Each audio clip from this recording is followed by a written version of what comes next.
Iniciando então a nossa questão de número 71, pessoal, ela foi objeto de pergunta no exame de ordem, no exame da OAB, banca FGV, já na versão unificada do exame. Pessoal, essa questão é polêmica, é interessante, porque ela fala sobre a pena de morte. Bom, algumas considerações nós precisamos firmar a respeito da pena de morte. Primeira questão, pessoal, o direito brasileiro admite sim a pena de morte. No nosso caso, é possível a pena de morte em caso de guerra declarada, e nas hipóteses, inclusive, versadas no Código Penal Militar, certo? Por exemplo, o crime de traição à pátria é um exemplo clássico de pena de morte. Um detalhe interessante, pessoal, está no fato do chamado poder constituinte originário. O que é o poder constituinte originário? O poder constituinte originário é aquele poder que cria a Constituição. Um dos atributos do poder constituinte originário, pessoal, ele possui 4 características.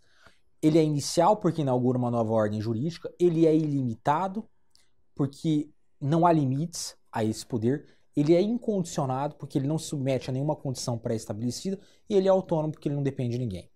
O fato é, pessoal, que quando o assunto é proteção dos direitos humanos, um caso que interessante que houve consulta à Corte Interamericana foi o caso Sendero Luminoso versus Peru. E nesse caso, a Corte Interamericana relativizou a tese do poder constituinte originário.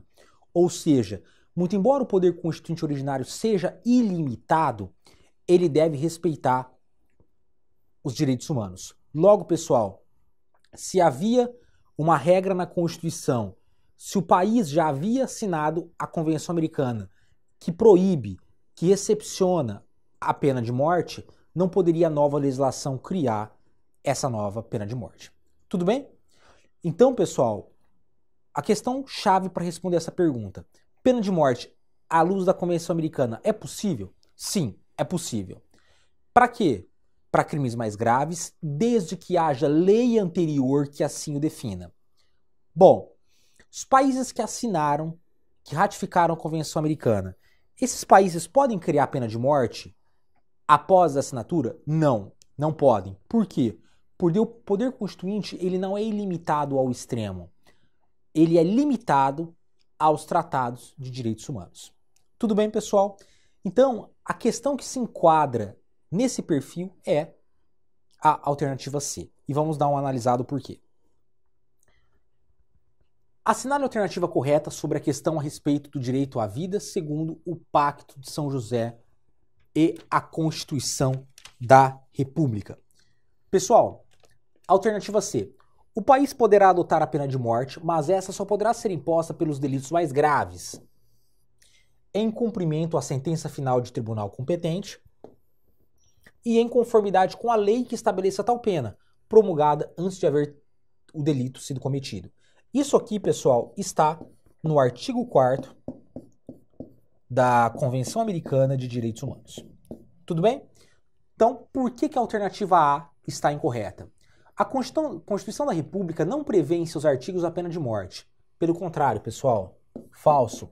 O próprio artigo 5º vê a possibilidade de pena de morte em caso de guerra declarada. B. O Pacto de São José, em respeito à soberania estatal, dispõe que o Estado-membro poderá adotar a pena de morte. Logo, o Estado-parte poderá estender a pena de morte a delitos aos quais não se aplica atualmente. Falso. Apenas aos mais graves, já pré-estabelecidos. D.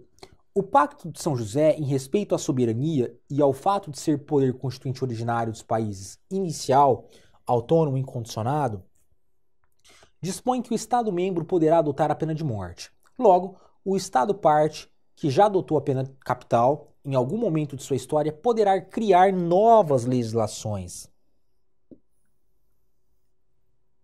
sobre o tema, mesmo que atualmente tenha abolido sua prática, mas ela só poderá ser imposta pelos delitos mais graves, em cumprimento de sentença final de tribunal competente e em conformidade com a lei que estabelece tal pena, promulgada antes de haver o delito sido cometido.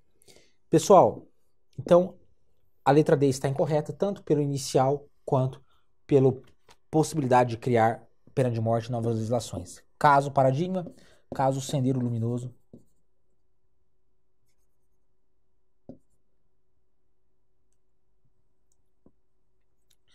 Sendero Luminoso versus Peru. Pessoal, o caso do Sendero Luminoso versus Peru foi um caso que envolveu a guerrilha maoísta chamada Sendero Luminoso. O Peru, na década de 90, criou a Constituição de 91 e a Assembleia Constituinte Peruana, à época, quis criar a pena de morte para essa guerrilha maoísta. Guerrilha maoísta porque eles eram seguidores do grande líder chinês Mao Tse-tung. E essa guerrilha maoísta, ela era uma guerrilha de narcotraficantes, muito parecida com as Farc na Colômbia. Então, o que o Peru pensou? Em criar pena de morte para incriminar vários agentes dessa guerrilha maoísta chamada Sendero Luminoso. No entanto, pessoal, a Constituição, o direito peruano, o Peru tinha assinado na década de 70 a Convenção Americana. Logo, o que disse a Corte Americana? Peru, você aboliu a pena de morte, logo você não pode criar. Porque a própria Convenção Americana de Direitos Humanos veda aos países que já aboliram criarem nova pena de morte. Muito embora o poder constituinte originário seja ilimitado, ele é limitado à proteção dos direitos e garantias, aos direitos e garantias fundamentais, aos direitos e garantias dos direitos humanos. Portanto, pessoal, a alternativa correta é a letra C, que exprime o teor do artigo 4º da Convenção Americana de Direitos Humanos.